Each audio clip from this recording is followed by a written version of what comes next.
کہ اعداد و شمار وہ جمع کریں کہ کتنی مقدار میں وہ زرعی پیداوار ان علاقوں سے حاصل ہوگی۔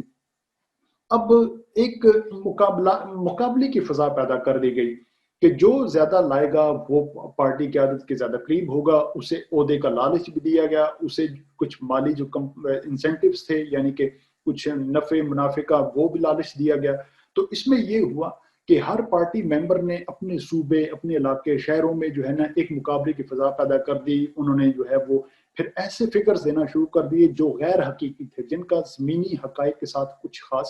تعلق نہیں تھا۔ اگر کسی علاقے میں 5 ایکڑ جو ہے وہ اس کی پیداوار ہو سکتی تھی چند دیہاتوں سے، تو وہ اس نے 5 کی بجائے 30 لکھوا دی، 20 لکھوا دی۔ اتنا بڑا فگر انہوں نے دے دیا کہ جو کہ پورا کرنا، جسے پورا کرنا وہ بالکل ناممکن تھا۔ اب جب پہلی جو فصل ہوئی 1958 کی سرما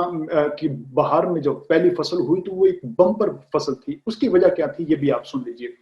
ہوا یوں کہ چونکہ ایک زرعی ملک تھا، بالخصوص اس کا جو شمال مغربی حصہ تھا وہ ایک انتہائی زرخیز علاقہ ہے چین کا۔ اب وہاں پر بغیر زرعی جو کاشتکاری کے جو اصول ہیں ان کا علم رکھے بغیر ہر قسم کے جو ٹوٹکے اور جو حربے وہ سارے استعمال کیے گئے۔ مثلا یہ بھی کیا گیا کہ زمین کی جو کھیتی باڑی کے لیے جو زمین کی بوائی ہوگی وہ اس میں 30 انچ تک، کہیں پر 60 انچ تک زمین کے گہرائی میں بیج بوئے گئے۔ کسی نے شاید انہیں قیادت کو بتایا ہوگا کہ اگر گہرائی میں بیج کو بوئیں تو اس سے فصل بہت اچھی حاصل ہوتی ہے، لیکن یہ تو چونکہ کسانوں کا یا جو دیہی علاقے ہیں، دیہی لوگ ہیں، انہیں وہ اس بات سے بخوبی باخبر ہوتے ہیں، لیکن ان کی مرضی منشا کے برخلاف یہ سارے اقدامات اٹھائے گئے۔ اب زمین کی بوائی بہت گہرائی میں۔ دوسرا یہ ہوا کہ جو بھی فضلہ یا جانوروں کا جو اس میں باقیات تھی یا انسانی باقیات تھی وہ سب بھی لا کر زمین میں بطور کھاد استعمال کی جانے لگیں۔ آپ تو اس بات سے بخوبی آپ اس بات کا اندازہ لگا سکتے ہیں کہ آج سے 5-7 دہائیاں قبل یہ نامیاتی جو کھادیں تھیں یا مصنوعی کھادوں کا تصور نہیں تھا۔ جو بھی کھادیں تھیں وہ تو جانوروں کا گوبر وغیرہ استعمال ہوتا تھا۔ تو اب انہوں نے جانور جو تھے وہ تو تقریباً وہ انہوں نے ریاست نے اپنے قبضے میں کر لیے تاکہ وہ جو جانور تھے وہ بطور خوراک لنگر خانوں میں استعمال ہوں۔ اب جو کھاد کے طور پر انسانی فضلہ استعمال کیا گیا اور بہت کچھ جو باقیات تھی وہ ساری استعمال کی گئی۔ یہ کرنے کے بعد جو پہلی فصل تیار ہوئی 1958 کے سپرنگ میں، تو وہ فصل بہت شاندار ہوئی۔ اب فصل شاندار ہوئی تو لوگ اس بات سے بخوبی واقف تھے کہ یہ فصل جو ہے یہ تو ساری سرکار کے پاس جائے گی، کیونکہ جو پارٹی کا کارکنان تھے جو ان پر نگران متعین تھے وہ پہلے بتا چکے تھے کہ یہ فصل جو ہے اتنا حصہ یہ کسان وہ ریاست کے پاس جائے گا۔ تو لوگوں نے کیا کیا کہ لوگوں نے پھر اس میں چوری چکاری شروع کر دی، انہوں نے کھانا بہت زیادہ شروع کر دیا، انہوں نے پھر انہیں جو غیر قانونی طریقوں سے اس کی ذخیرہ اندوزی کرنا شروع کر دی۔ سرکار کی طرف سے ایک متعین مقدار تھی کہ اتنی مقدار جو ہے وہ ہر کسان کی فیملی کو دی جائے گی تاکہ وہ سال بھر یا 6 ماہ میں جب تک اگلی فصل تیار نہیں ہوتی وہ اس سے وہ اپنا گزارا چلائے گی۔ اب اس میں بہت زیادہ چوری چکاری بھی ہوئی، اور اس میں جو ہے لوگوں نے بہت زیادہ ذخیرہ اندوزی بھی کر دی۔ اب جب وہ پارٹی کے جو نگران تھے جو ان علاقوں میں جو اعداد و شمار اکٹھے کرنے تھے، جنہوں نے پھر پیداوار کو ایک جگہ